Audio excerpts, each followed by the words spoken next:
Ayan, so Happy Lord's Day, Lifehouse Church.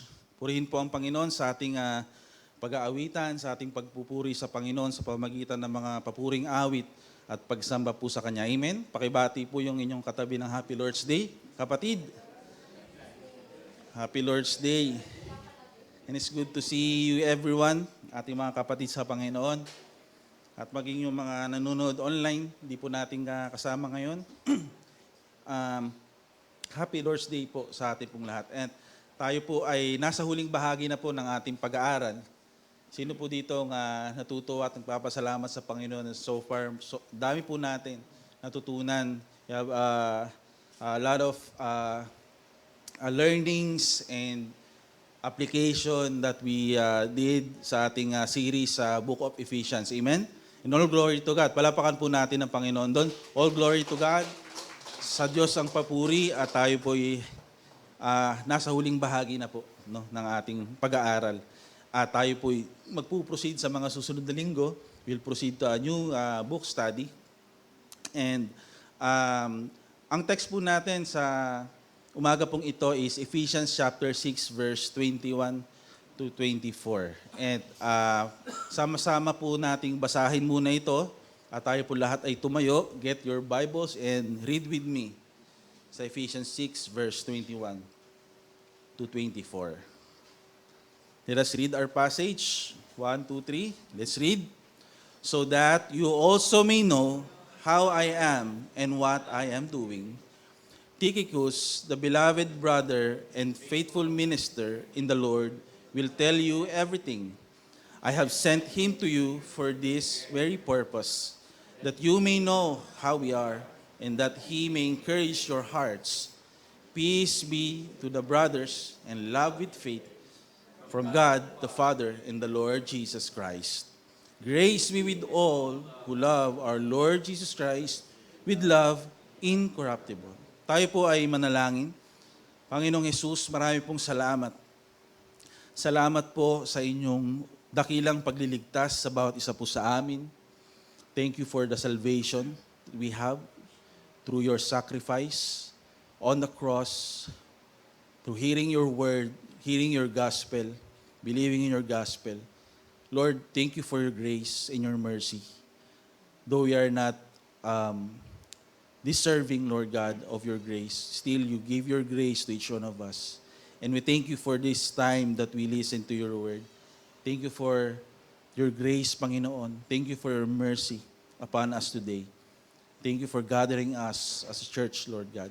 We glorify you, we give you all the glory, O God, in everything. And Lord, sa aming pagpapatuloy, sa pag-aaral po namin sa Book of Ephesians, sa aming huling bahagi na pag-aaral, dalangin po namin na patuloy, ikaw po ang siyang maitaas, mapapurihan, Panginoon, sa aming mga buhay, sa aming iglesia. Pinupuri ka namin at sinasamba sa pangalan ni Jesus. Amen and amen. Tayo po yung makakaupo na. So, the title of our sermon for this morning is Standing Firm in Grace and Peace. No? Standing firm in grace and peace. So, alam po natin na ang Book of Ephesians, mga kapatid, ang highlight po nito is unity in Christ, no? Yung church role in the world and the empowering grace of God. So the Book of Ephesians teaches lahat tayo, all believers, regardless of our background, that we are united in Christ and we are one body in Christ. And I believe and we believe sa ating pag-aaral na alaman po natin that the church is called to reflect God's wisdom, to live in holiness and be a light into the world. Amen? Do you agree? At dagdag pa po dyan, mga kapatid, binigyan din po ni Apostol Pablo sa Epeso na ang kapangyarihan po ng ating Diyos ang nagpapalakas at siya nag-i-equip sa ating mga Kristiyano. Amen? Siya yung nagpapalakas at nag-i-equip sa bawat isa po sa atin upang maisabuhay po natin, may apply po natin ang ating mga pananampalataya upang mapagtagumpayan po natin, mga kapatid, ang spiritual na hamon, no, tulad ng preach po ni Pastor nung nakarang linggo, spiritual battle, no? Merong spiritual battle. And ang Panginoong Diyos din na nagpapalakas sa atin at nag-i-equip sa atin upang matupad, no, yung tawag niya sa bawat isa po sa atin sa pamamagitan po ng kanyang biyaya o ng grace. Amen?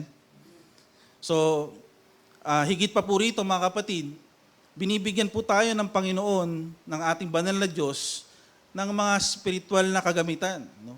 Na-discuss na po natin yan nung nakaraang linggo. No? Binibigyan niya po tayo ng mga spiritual na kagamitan upang magampanan po natin yung ating mga role, yung ating pagkatawag bilang kanyang tagasunod. And binibigyan po tayo encouragement ng salita ng Diyos na hindi po tayo nag-iisa. Amen? Hindi po tayo nag-iisa sa ating paglalakbay, sa ating pananampalataya, sa ating walk in our faith. No? Dahil ang Diyos ay patuloy po na nagbibigay ng kanyang biyaya sa bawat isa po sa atin upang tayo po, ang bawat isa po sa atin, ang kanyang mga anak ay maging tapat, no? Maging tapat sa purpose, sa layunin ng Diyos sa ating mga buhay. Kahit hindi po natin kailangan, mga kapatid, hindi natin kailangan ang magtiwala sa ating mga sarili. Tama po ba? Dapat wala sa isip natin ang pagkatiwalaan ng ating mga sarili. Sariling lakas natin o ating mga kakayahan. No? Ating mga possession. Sa halip, mga kapatid, tayo ay tinatawag na magtiwala sa ating Panginoon. Magtiwala sa ating Panginoong Diyos sa kanyang patuloy na paggabay, pag-akay, no? At pagpapalakas po sa atin sa pamamagitan ng kanyang banal na kapangyarihan.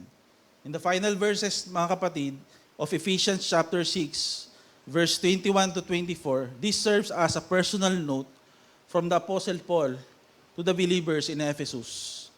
And in these verses, mga kapatid, Paul transitions from his theological teachings to more of a personal expression. Personal expression ng kanyang care and encouragement to the church of Ephesus. Ipinadala po niya sino po pinadala niya? According to our text, si Tychicus, no? Siya po ay isang pinagkakatiwalaang kasamahan po ni Apostol Pablo upang dalhin po yung letter o yung liham na magbibigay po ito ng impormasyon o mensahe ni Apostol Pablo patungkol po sa kanyang kalagayan, no?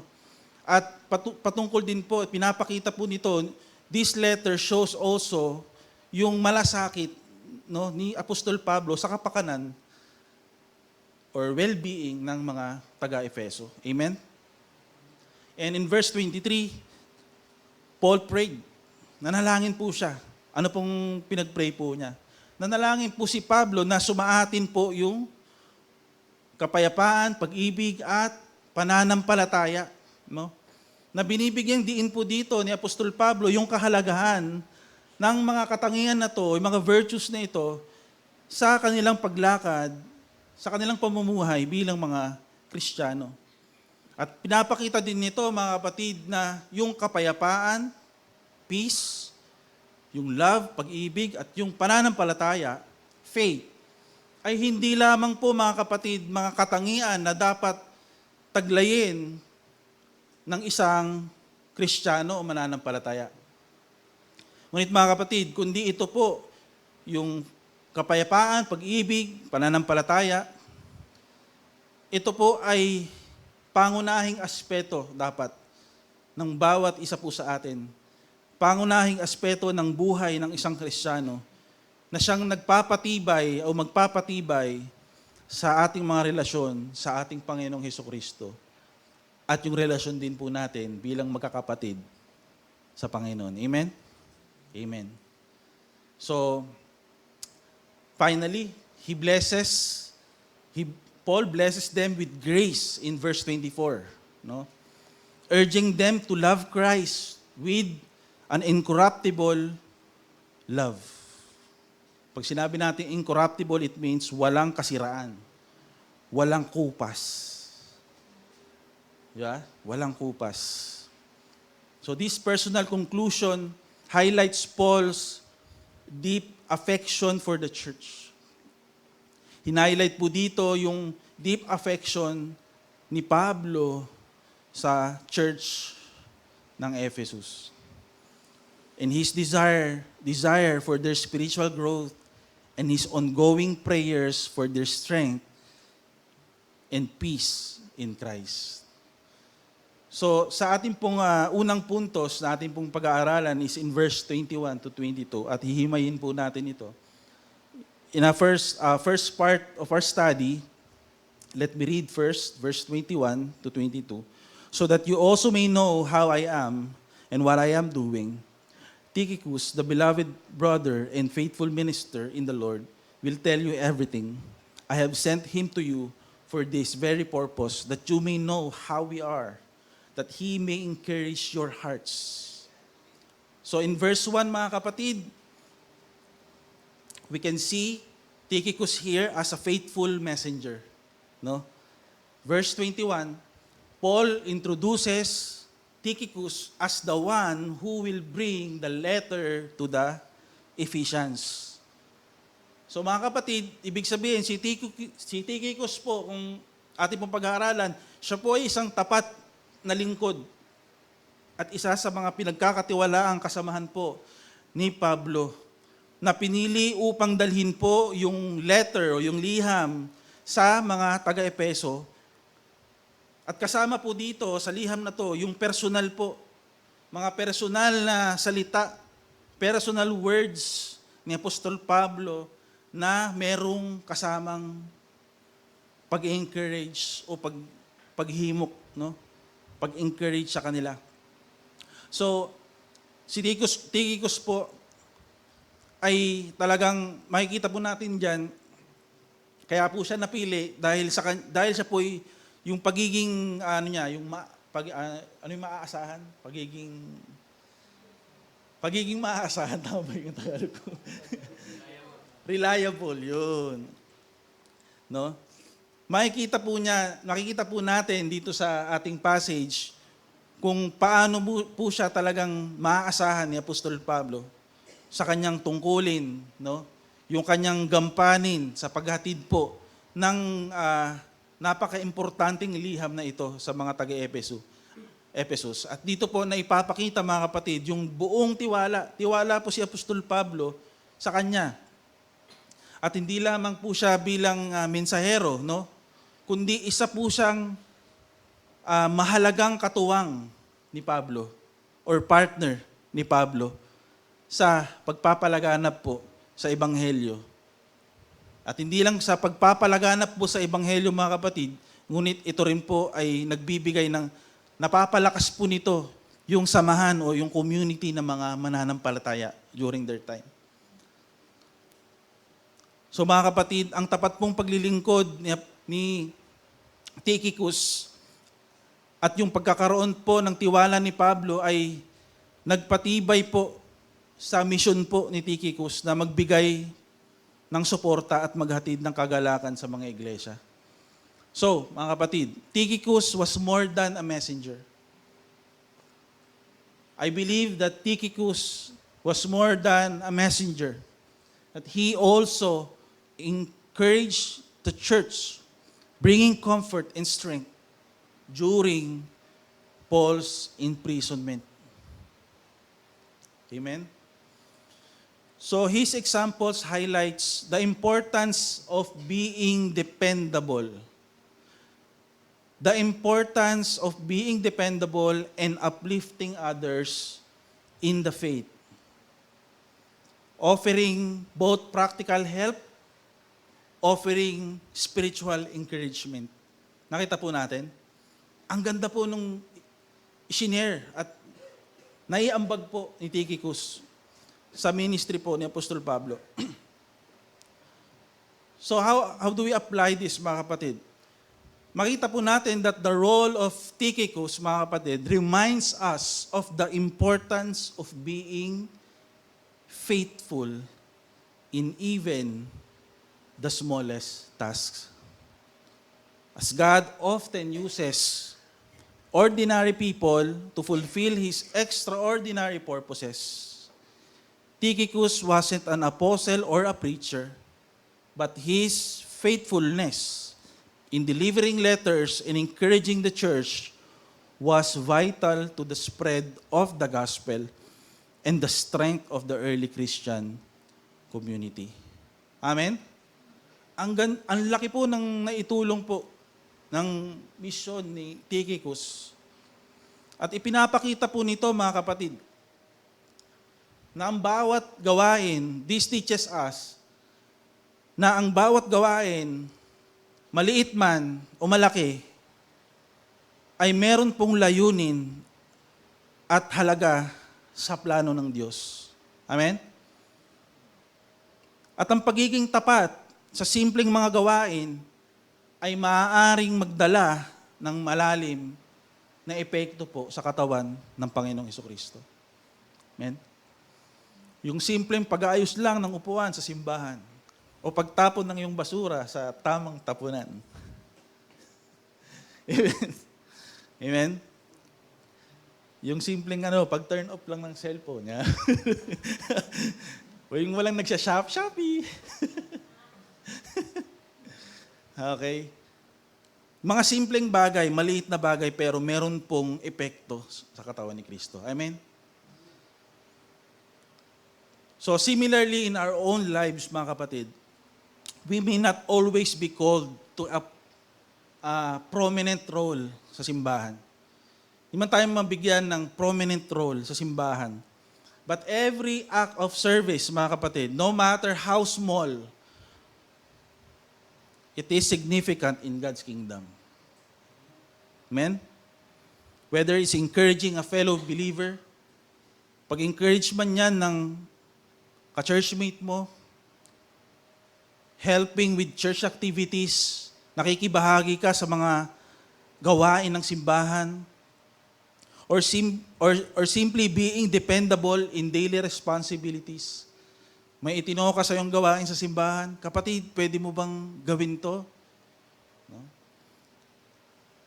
Merong naiatas sa atin, may naiutos sa atin, nagampanin sa simbahan, kahit maliit lang. Mga kapatid, these actions reflect God's love and faithfulness. So ginagamit po ng Diyos, mga kapatid, ang ating pagiging handang maglingkod. Kahit na hindi ito mapansin. Amen? Kahit hindi manotice o manotify. Kapatid, purihin ng Diyos sa buhay mo. Galing ng ginawa mo. Kahit di ka mapansin, kapatid, kahit hindi nakikita ng ilan ng ating mga ginagawa, para sa kapurihan ng Panginoon, for the glory of God. Na isa sa katuparan po, mga kapatid, yung plano ng Diyos. At ito rin po ay nakapagbigay ng lakas, no, sa ating mga kapatid sa Panginoon.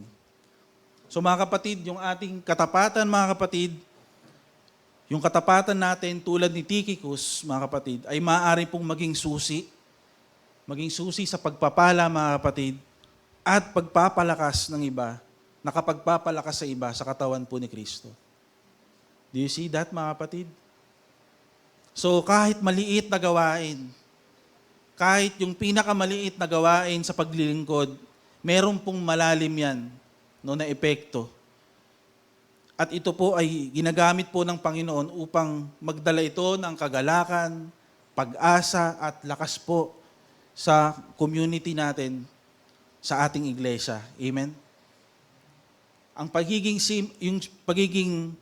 simpleng tapat, no, natin sa tungkulin ay pwede pong magdulot ng malaking epekto sa buhay ng iba at sa paglago ng ating simbahan. Do you get that? Amen. Now, what is the purpose of Tychicus' visit? No? Ano pong purpose nito?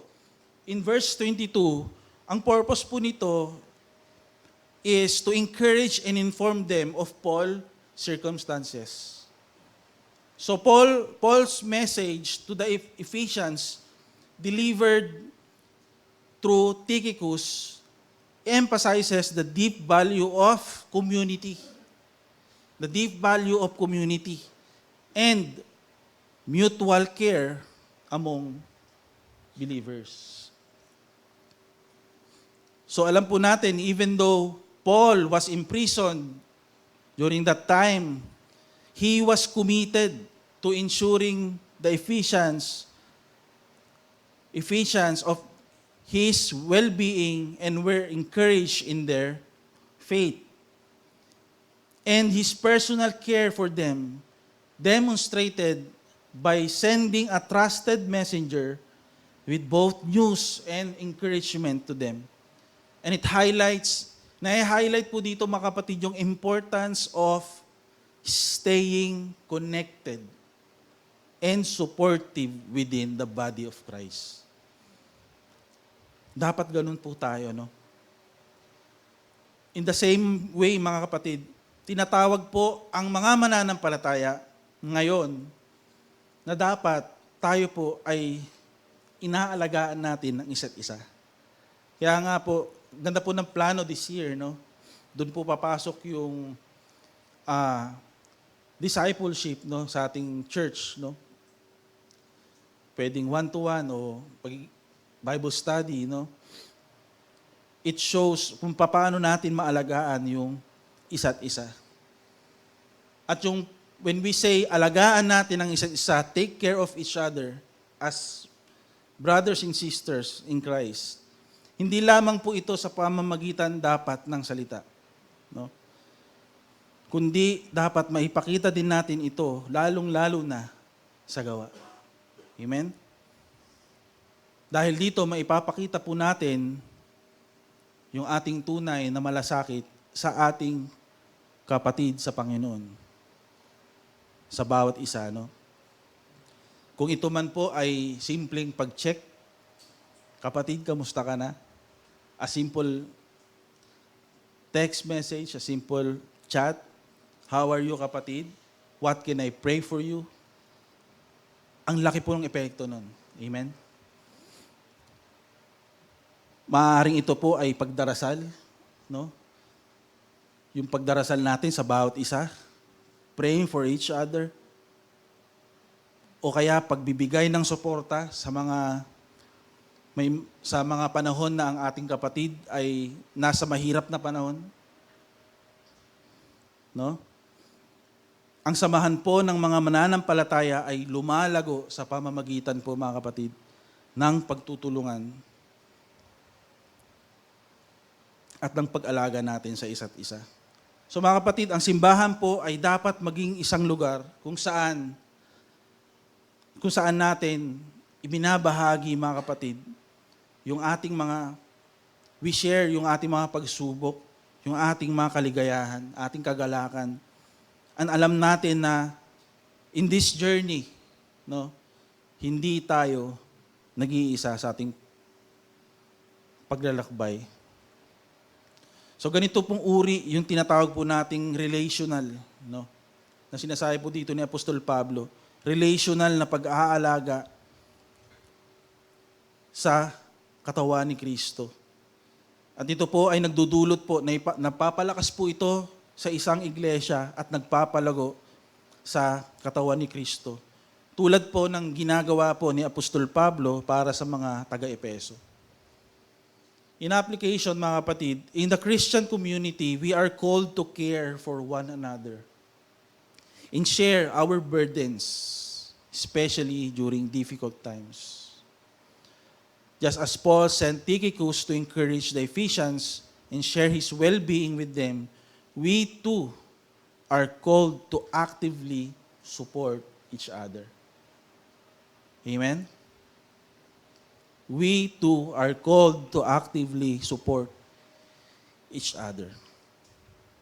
Na kapag kapag isang tao ay nahihirapan, isang kapatid natin sa Panginoon ay nahihirapan, maaaring ito man ay pisikal na sakit, emosyonal na baggage, no?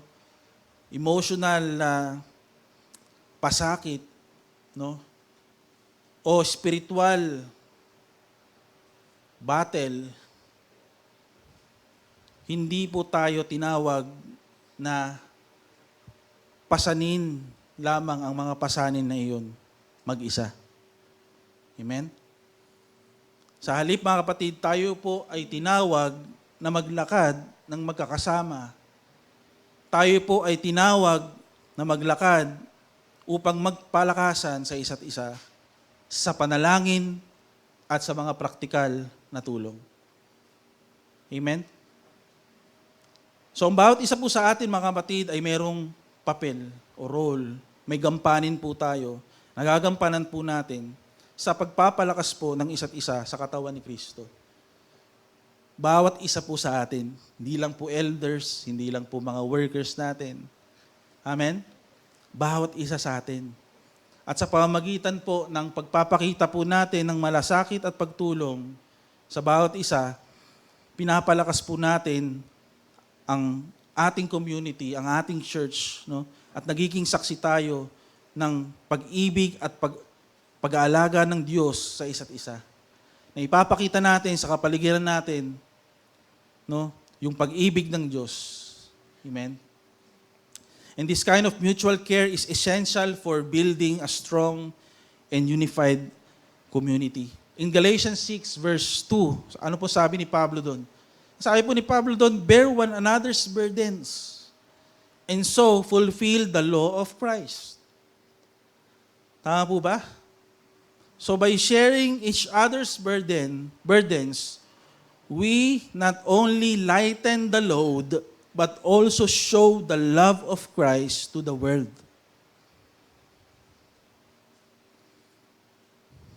Amen? So caring for one another in times, especially in times of hardship, it strengthens our faith and reminds us that we are part of something bigger. Something bigger than ourselves. Amen? And that is the body of Christ.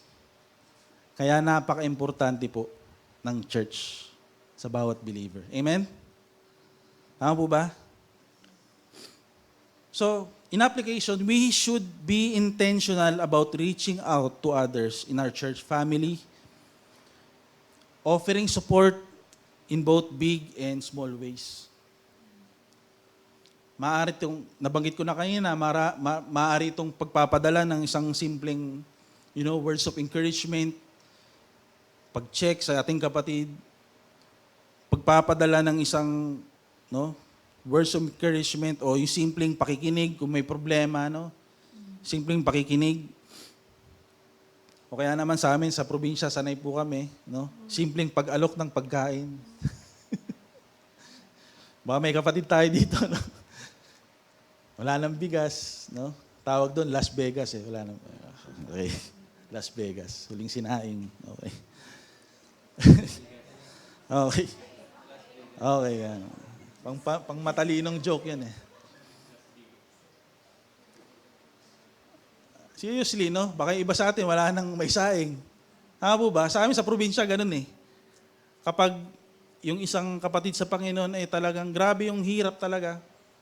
One time, meron kaming kapatid sa Panginoon magsasaka na dumating yung bagyo and wipe out yung lahat, pananim. Ang tagal nilang inalagaan yung palay, lahat na bulok. So, walang napakinabangan, basically. So, ginawa ng church, nagtulong-tulong ang simbahan, bawat kapatid sa Panginoon, nagambag-ambag, at ipinagkaloob po dun sa aming kapatid na talagang devastated sa kanyang karanasan. So, yung pagbabahagi po ng pansinin, pagbabahagi ng pasanin, yung pagbabahagi daw po ng pasanin natin ay nagpapalakas po sa ating samahan at nagpapakita din po ng pag-ibig at malasakit ng Panginoong Hesus, lalo na sa mga mahihirap po na panahon. Sa pagtulong at malasakit, itinataguyod po natin, mga kapatid, ang isang simbahan ng merong pagmamahal at suporta sa isa't isa. Second part is in verse 23, sabi doon ni Pablo, peace be to the brothers and love with faith from God the Father and the Lord Jesus Christ. So here, this is the prayer of Paul, na ang prayer niya is peace, love, and faith. So we can see here, mga kapatid, that peace and love is tinatawag pong foundational elements sa buhay ng isang Kristiyano. Ulitin ko po, peace and love are foundational elements in our Christian life. And Paul's blessing, mga kapatid, in Ephesians 6 verse 23, ina-emphasize po niya dito both as essential for believers. So yung peace, ito yung peace, at yung peace na ito, it refers to the wholeness and harmony that comes from being reconciled to God through Jesus Christ. Tama? At yun yung peace natin, no?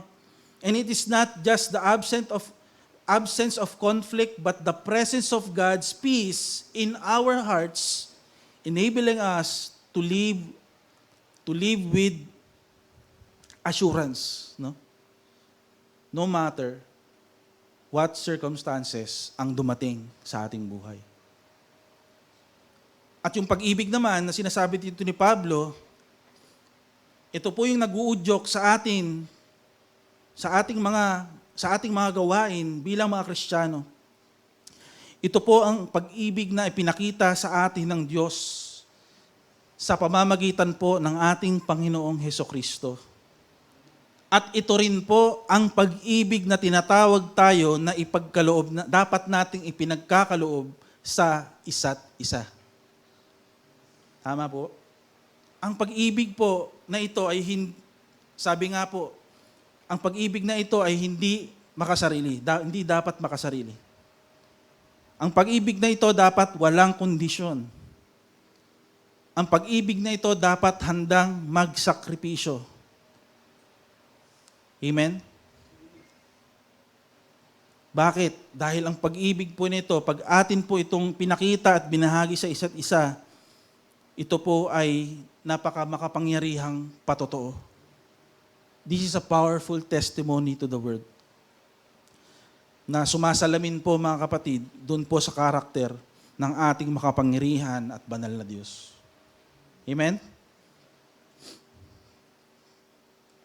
So on the other hand, by blessing the Ephesians with both peace and love, no, Paul is reminding them of the inner transformation that these virtues bring.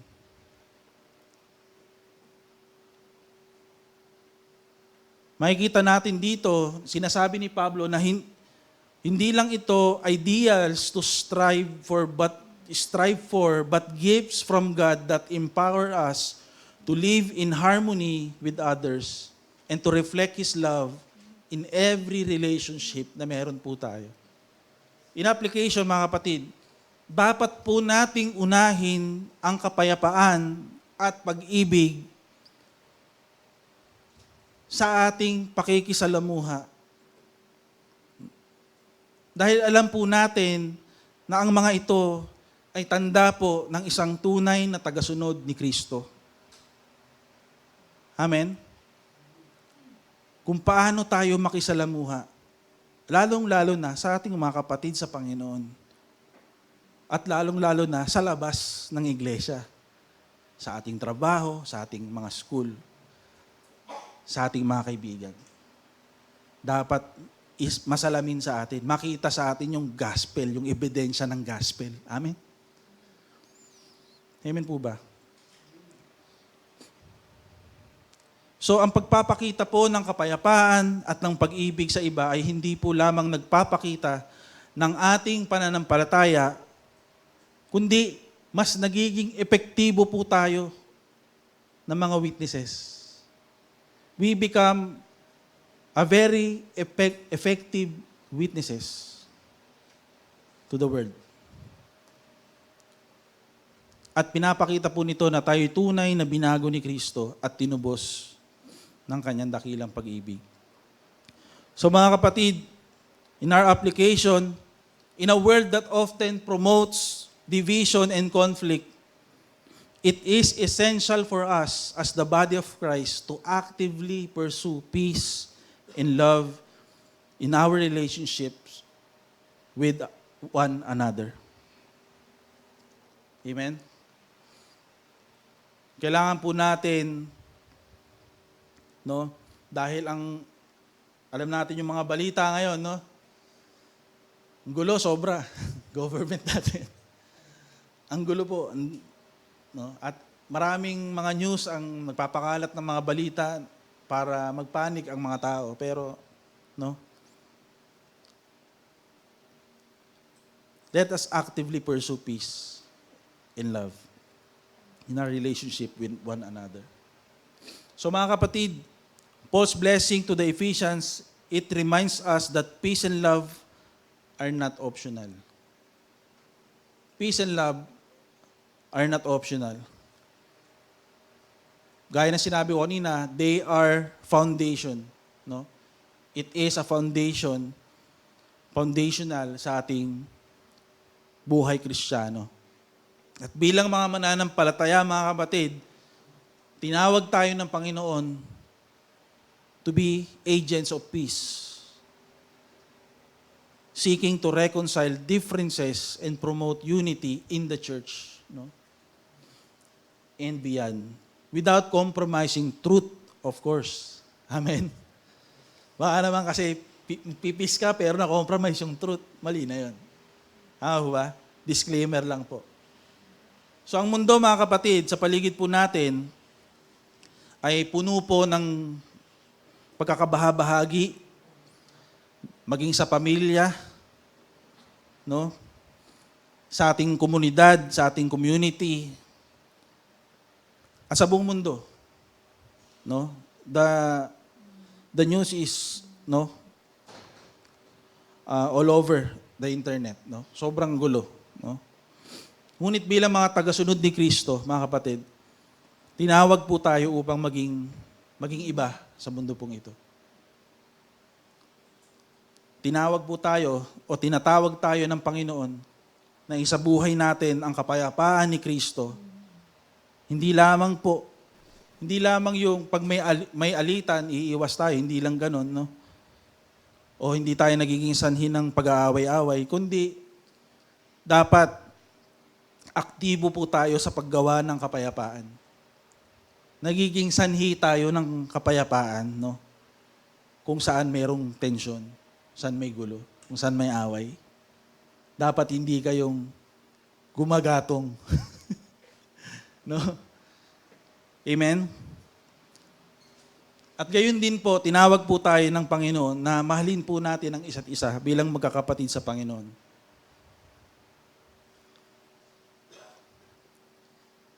Mahalin ang isa't isa ng may katapatan.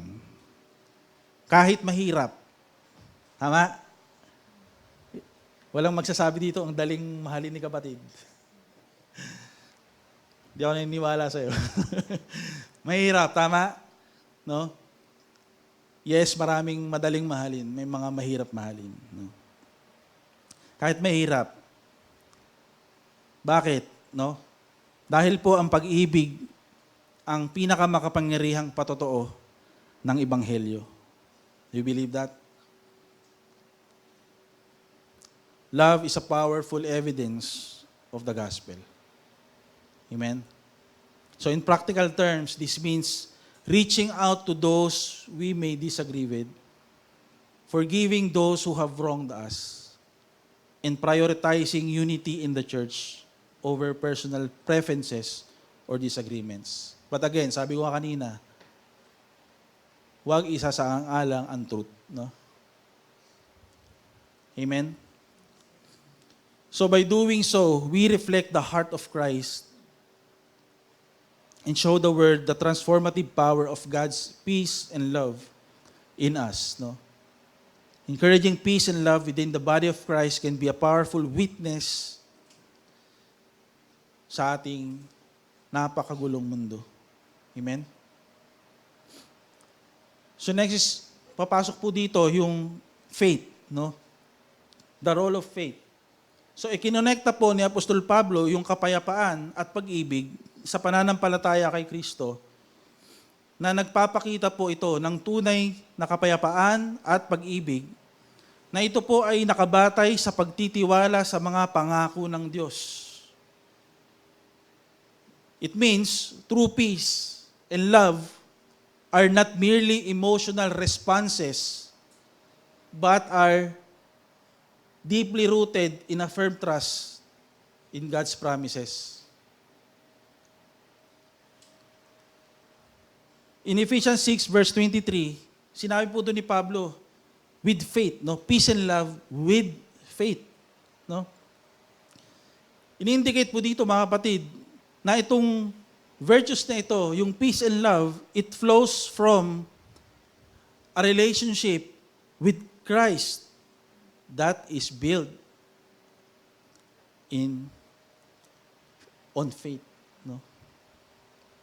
So mga kapatid, faith in God's promises is what allows us to experience genuine peace. Even in times of hardship or uncertainty sa ating mga buhay, when we trust in God's sovereignty, when we trust His ability to work all things for our good, we can have peace. No? Amen? So gayon din po, ang pag-ibig po ay nagmumula sa pananampalataya po natin. Sa unang minahal tayo ng ating Diyos. At patuloy po tayo niyang binibigyan ng kalakasan upang mahalin ng iba. Amen? And I believe, kung wala pong pananampalataya, yung tinatawag po dito ni Apostol Pablo, yung kapayapaan at yung pag-ibig, ito po ay maaaring maging mababaw o maging panandalian lamang. Amen? Kapag ito po ay nakasalig o nakarooted sa pagtitiwala sa katapatan ng Diyos, ang mananampalataya ay mas nagiging matatag at mas tumatagal, no? It will last, no? So mga kapatid, I encourage and challenge brothers and sisters, all of us, to examine how our faith in Christ shapes our relationships and ability to live out peace and love.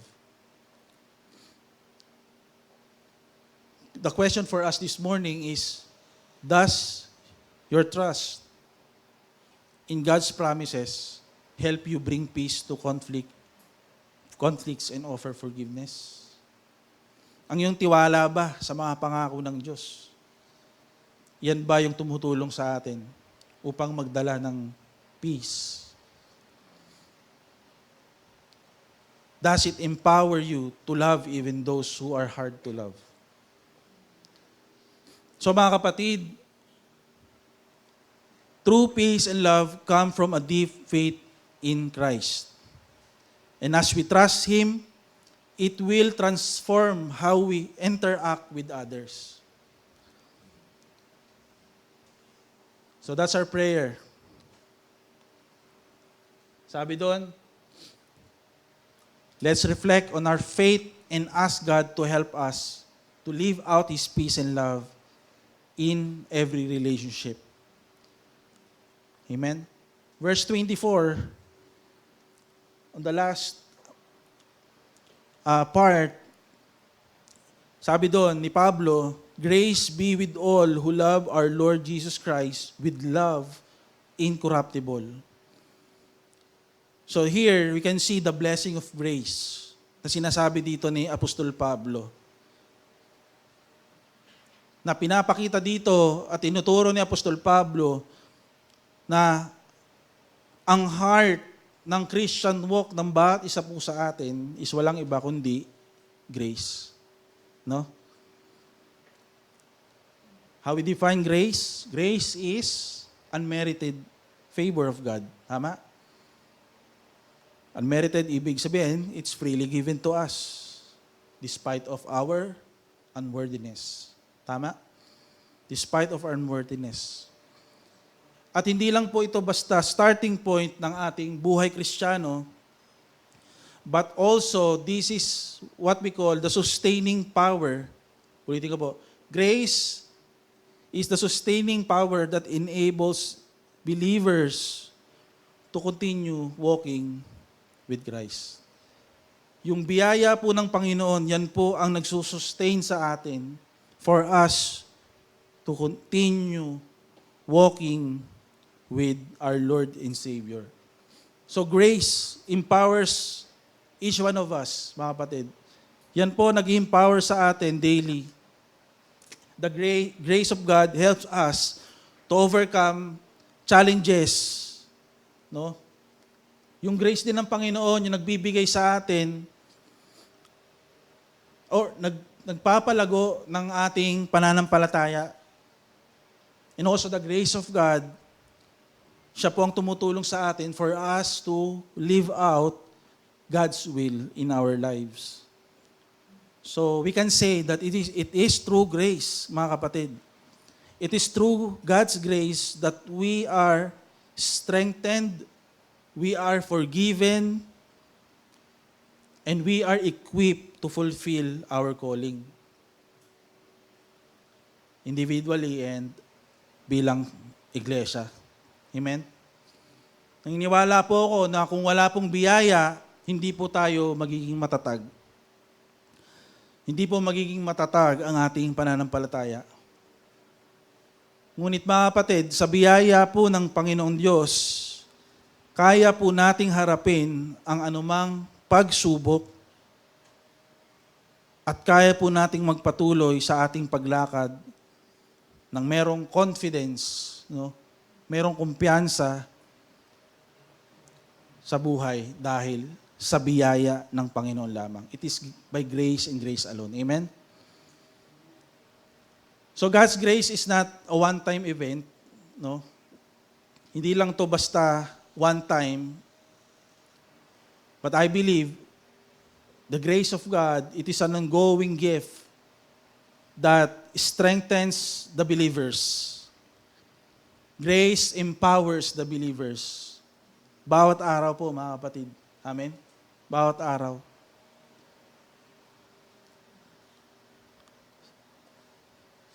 And sometimes po, mga kapatid, madali pong isipin na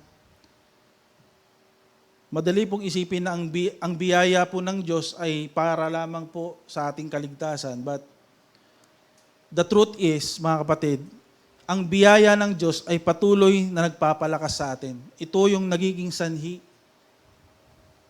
ng ating kalakasan sa bawat araw, sa ating paglakad, sa ating pagsunod sa Panginoong Hesukristo. Bawat araw po, mga kapatid, yung biyaya ng Diyos, ito po yung nag-i-equip, no?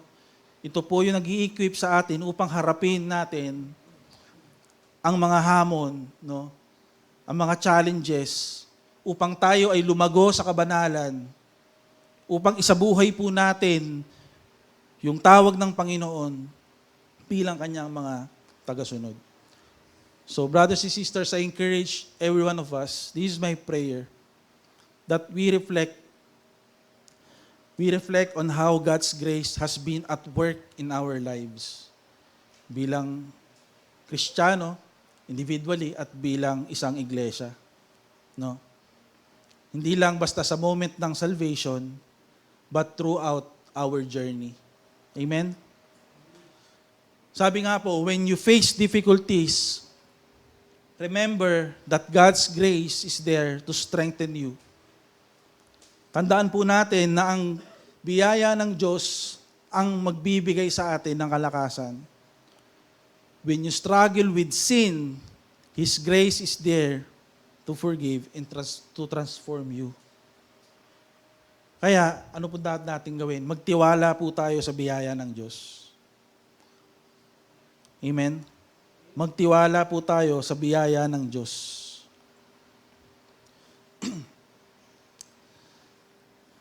Sinabi po dito ni Pablo,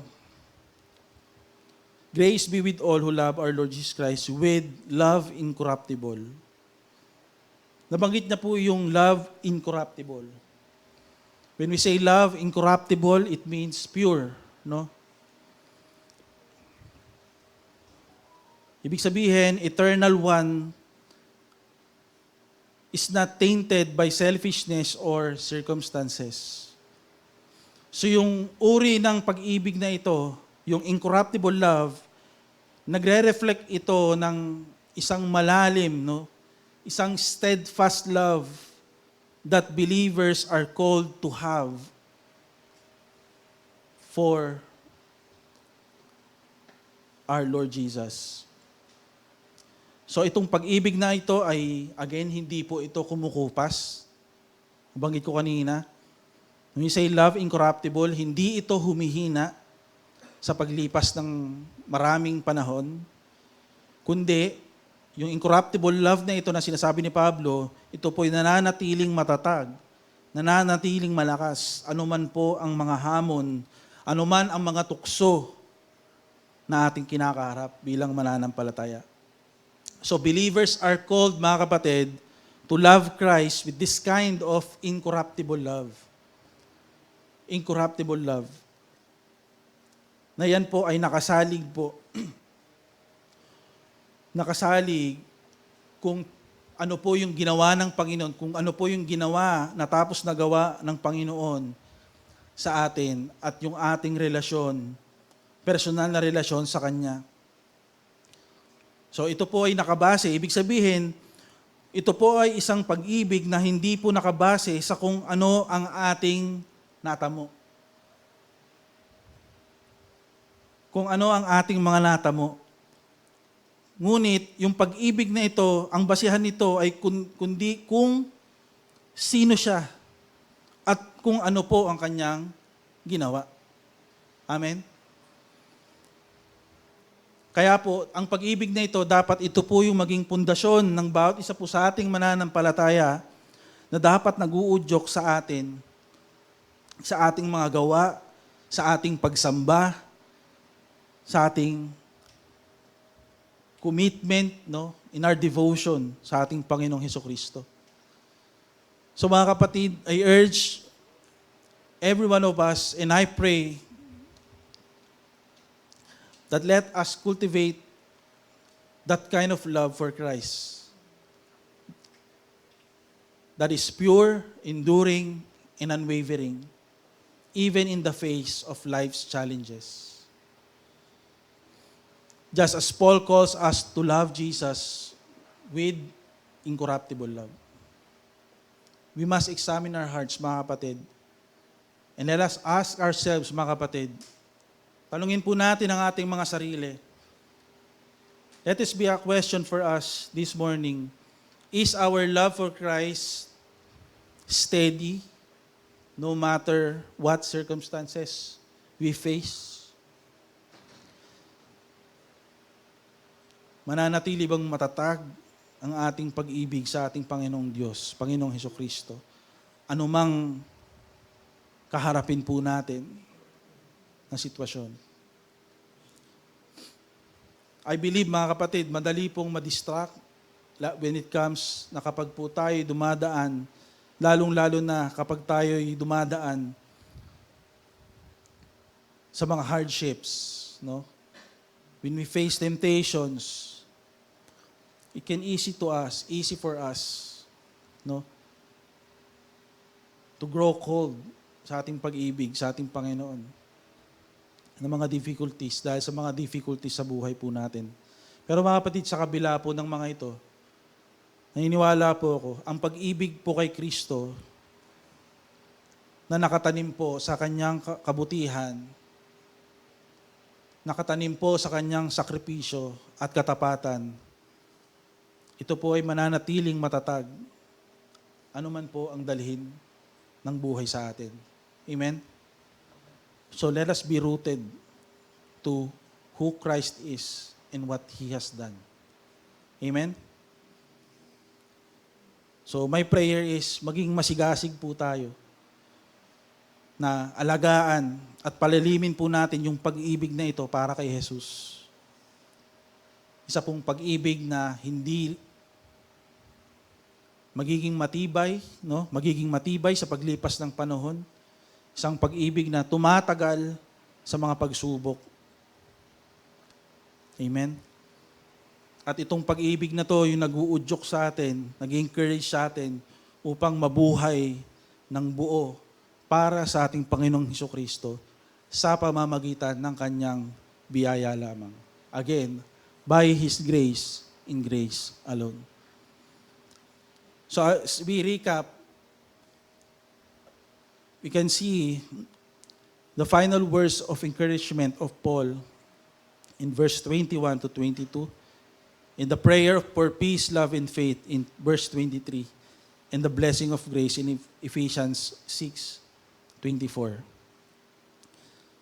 So mga kapatid, I encourage you today to be faithful. Let us be faithful like Tychicus, who quietly but consistently serve God by encouraging others and faithfully carrying out his role. And tulad po ni Tychicus, na siya po'y pinagkatiwalaan ni Apostol Pablo upang dalhin ang mensahe niya to bring comfort to the church,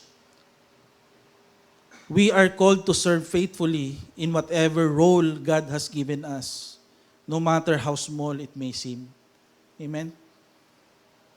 So ating pong hangarin, ating pong naisin, yung sinabi ni Pablo, yung kapayapaan, pag-ibig, at yung pananampalataya in every relationship na meron po tayo. At tulad po ng panalangin na sinasabi po ni Apostol Pablo, dahil po ang mundo po natin, no, madalas pong mag-uudyok ng pagkakabahagi, no, madalas magbibigay ng mga pagkakataon upang room para mag-away o mag-alitan. Tayo mga Kristiyano ay tinawag upang maging tagapamayapa, to be peacemakers, no? Amen? Magbahalan po tayo mga kapatid, bilang magkakapatid sa Panginoon. Dapat handang magsakripisyo, mamuhay sa pananampalataya, at handa na magtiwala sa pangako ng Diyos sa lahat ng oras at pagkakataon. And above all, mga kapatid, let us continually live in God's grace. Mamuhay tayo sa biyaya ng Diyos lamang. Because grace is not just for salvation, but it is the power of God, the power that sustains us every day. Amen? As we conclude, mga kapatid, remember, alalahanin po natin mga kapatid, that Christian life is not about relying on our own strength or abilities. It's about trusting peace, love, faith, and grace that God provides through our Lord Jesus Christ. Amen? So my final words for each one of us, each day, let us depend on His grace to strengthen us, His peace to guide us, His love to transform us, and His faith to sustain us. Sabi doon, sa kanyang biyaya upang tayo ay magpatuloy, sa kanyang kapayapaan upang tayo ay magabayan, sa kanyang pag-ibig upang tayo ay magbago, at sa kanyang pananampalataya upang tayo ay manatili. So it's only through Him, amen? It's only through Him and by Him we can live this life kung paano niya po tayo tinawag upang mamuhay para sa Kanya. So remember that in your weakness, His strength is made perfect. In His grace, you are fully equipped to walk the path He has set before you. Amen? Let us bow down and let us pray. Let's come to the Lord. Panginoon, maraming salamat po, Panginoon, sa aming huling bahagi ng aming pag-aaral. At nawa po yung mga final words of encouragement ni Apostol Pablo sa mga taga-Epeso ay patuloy din po, Panginoon, na maging maranasan din po namin at maisabuhay din po namin, Panginoon, yung sinasabi ni Apostol Pablo na peace, love, grace, faith, Panginoon. Nawa ang mga bagay na to will remain in us, O God, at patuloy po kaming mamuhay, Panginoon, ayon, Panginoon, sa iyong pagkakatawag sa amin bilang iyong mga anak at bilang isang iglesia, Panginoon. That is glorifying you, O God. Tinataas ka, Panginoon, sa aming mga buhay at patuloy na sumusunod, Panginoon, sa iyong kalooban. Salamat po, Ama, sa iyo po lahat ng papuri at pasasalamat sa pangalan ni Jesus. Amen and amen.